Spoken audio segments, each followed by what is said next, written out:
जय श्री राम, जय बजरंगबली। मेरा नाम है मल्लिका और अपने आज के इस वीडियो में मैं बात करने वाली हूँ हनुमान जी और हनुमान चालीसा के बारे में।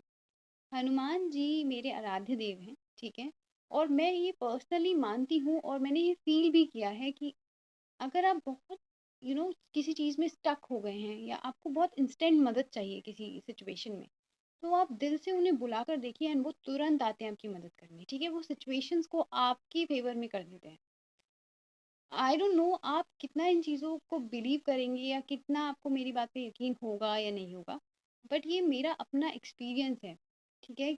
कि मैं अगर किसी सिचुएशन में बहुत बुरी फंसी हुई हूँ या मुझे ऐसा लग रहा है कि अभी कोई रास्ता ही नहीं है, मतलब कुछ नहीं हो सकता, एंड मैंने बस हनुमान जी को मन में याद किया है कि आप मेरी मदद करो, मैं मेरे हाथ में कुछ नहीं है, आप मुझे प्लीज़ प्लीज़ प्लीज़ बचा लो। और बस तुरंत की तुरंत इंस्टेंटली मेरी हेल्प हुई है। और ये मेरा मेरा कई बार मैंने ये चीज़ ये चीज़ फील की है, ये चीज़ मैंने एक्सपीरियंस की है। अब हनुमान चालीसा तो पढ़ने के बहुत सारे बेनिफिट्स हैं, लेकिन आपको हनुमान चालीसा पढ़ते वक्त बहुत सी चीज़ों का ध्यान रखना होता है। जैसे कि अगर आप नॉन वेजिटेरियन हैं तो आपको अपना नॉन वेज छोड़ना होगा, ठीक है। दूसरी चीज़, अगर आप हनुमान चालीसा पढ़ते हैं तो आपको वो जो लाइन आती है, तुलसीदास सदा हरिचेरा कीजे नाथ हृदय मेरा, उस लाइन में आपको तुलसीदास जी का नहीं बल्कि अपना नाम लेना होता है, ठीक है। तीसरी चीज, हनुमान चालीसा अगर आप समझ कर पढ़ेंगे, ठीक है, तो उसके बेनिफिट्स आपके लिए बढ़ जाएंगे। जैसे कि जब मैं हनुमान चालीसा पढ़ती हूँ तो अगर मान लीजिए मैं ये लाइन पढ़ रही हूँ कि लाए संजीवन लखन जी आए, श्री रघुवीर हर्ष उल्लाए, रघुपति कीन्ही बहुत बड़ाई, तुम मम प्रिय भरत ही संभाई। तो वो जो सीन है जहाँ वो लक्ष्मण जी के लिए वो संजीवनी लेकर आते हैं, वो सीन मेरे सामने चल रहा होता है, ठीक है। मेरा विजुअलाइजेशन टचवुड बहुत अच्छा है, मैं चीज़ों को बहुत अच्छे से विजुअलाइज कर पाती हूँ, ठीक है।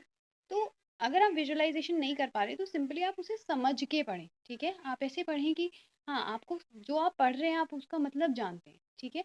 कोई भी अगर आप मंत्र भी पढ़ते हैं तो आपको अगर उसका मंत्र का मतलब पता है तो वो आपके लिए ज़्यादा बेनिफिशियल होता है, ठीक है, क्योंकि तब आप उसे मन से करते हैं।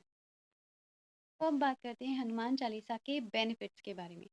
तो सबसे पहली चीज़, रेमेडी के तौर पे भी आप इसे इस्तेमाल कर सकते हैं, ठीक है। बहुत सारे लोग इसे रेमेडी के तौर पे इस्तेमाल करते हैं। फॉर एग्जांपल, जो सबसे कॉमन चीज़ है जो बहुत लोगों ने सुनी होगी, कि अगर किसी का सैटर्न किसी को परेशान कर रहा है, ठीक है। सैटर्न मतलब शनि, ठीक है। अगर आप शनि पीड़ा से ग्रस्त हैं या आपकी साढ़े साथी चल रही है, आपकी ढैया चल रही है, कोई कामिक साइकिल आपकी लाइफ में है, तो उस समय ये बोला जाता है कि आपको हनुमान जी की पूजा करनी चाहिए। क्योंकि जो लोग हनुमान जी के भक्त होते हैं या उनकी पूजा करते हैं, उन्हें सैटर्न कभी परेशान नहीं करते, ठीक है। लेकिन इसका मतलब ये नहीं है कि आपके जो कर्माज हैं, ठीक है, उनका फल आपको नहीं मिलेगा। वो तो आपको मिलेगा ही, क्योंकि आपको ये बात समझनी चाहिए। वैसे ही अपने आप में एक बहुत वाइड टॉपिक है, लेकिन आपको एक बात, जो बेसिक जो बात है वो ये समझनी चाहिए कि जो शनि देव हैं वो कोई एविल एनर्जी नहीं है, कोई क्रूअल एनर्जी नहीं है। वो एक बहुत सही एनर्जी हैं जो आपको कर्म फल देते हैं, ठीक है। उन्हें कर्म फल दाता कहते हैं। तो जैसे आपके कर्म होंगे, अच्छे होंगे तो अच्छा रिजल्ट मिलेगा, अगर बुरे होंगे तो बुरा आपको फल मिलेगा। लेकिन हनुमान चालीसा का ये बेनिफिट होता है, मतलब अगर आपको बहुत तेज थप्पड़ पड़ने वाला है तो वो बहुत हल्का आपको पड़ेगा, इफेक्ट होगा लेकिन कम होगा। ये इसका बेनिफिट होता है, अगर आप नियमित रूप से हनुमान चालीसा का पाठ करते हैं तो जो आपका एनवायरनमेंट है, जो आपका ऑरा है, आपका अपना ऑरा भी, और जहाँ जैसे अगर आप अपने घर में बैठ के पूजा घर में आप हनुमान चालीसा पढ़ रहे हैं, ठीक है, तो आपका पूरा घर, ठीक है, वो क्लेंज हो जाता है। क्योंकि जब आप हनुमान चालीसा चैंट करते हो या कोई भी मंत्र पढ़ते हो तो उसकी जो वाइब्रेशन है उस चीज़ को, उस जगह को क्लीन करती है, ठीक है। तो कोई भी नेगेटिविटी अगर उस सराउंडिंग में है तो वो उसको खत्म कर देती है, उसे बाहर निकाल देती है, उसे दूर कर देती है, ठीक है। तीसरी अगर चीज़, आपको डर लगता है, देखिए इसमें कोई शर्माने की बात नहीं है, ठीक है, मुझे भी लगता है, मैं बताती हूँ आपको। अगर आपको अंधेरे से डर लगता है या आपको अकेले सोने में दिक्कत आती है, या जो मेरा वाला है, अगर आप कोई हॉरर मूवी देखते हैं और उसके बाद आपको डर लगता है मेरी तरह, आई एम सॉरी, तो आप हनुमान चालीसा पढ़कर सोइए, ठीक है? सारे डर दूर हो जाएँगे, क्योंकि भूत पिशाच निकट नहीं आए, महावीर जब नाम सुनाए, ठीक है? विश आपकी है जो अब पूरी नहीं हो पा रही है, ठीक है? आप मेहनत कर रहे हो उसके लिए, पर वो चीज़ आपको मिल नहीं पा रही फिर भी, तब भी आप हनुमान चालीसा की हेल्प ले सकते हैं, ठीक है? अब इसका मतलब ये नहीं कि आपने हनुमान चालीसा का पाठ किया, लेकिन उस चीज़ को हासिल करने के लिए जो आपको एक्शन लेने थे वो आपने नहीं लिए, और फिर आप कह रहे हो यार मुझे तो रिजल्ट्स नहीं मिले। ऐसा नहीं होता। सक्सेस के लिए दो चीज़ों की ज़रूरत होती है, एक मेहनत और दूसरी किस्मत, ठीक है? मेहनत आपकी होती है और किस्मत आपको भगवान देते हैं, ठीक है? तो वो जो किस्मत वाला फैक्टर है, जिसे हम कहते हैं लक फैक्टर, यार मेरा लक फैक्टर ऐसा है वैसा है, कोई लोग ऐसे, आपने सुना होगा कि मैं मेहनत तो बहुत करता हूँ, यार लक नहीं चलता, तो वो लक चल जाए इसीलिए आप हनुमान चालीसा की है, ठीक है?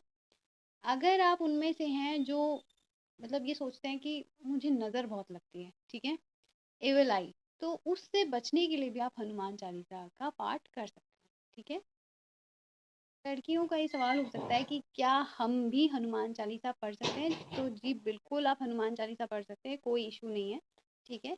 लेकिन जब आप मतलब डाउन हो, तब आप इसे अवॉइड करें, ठीक है?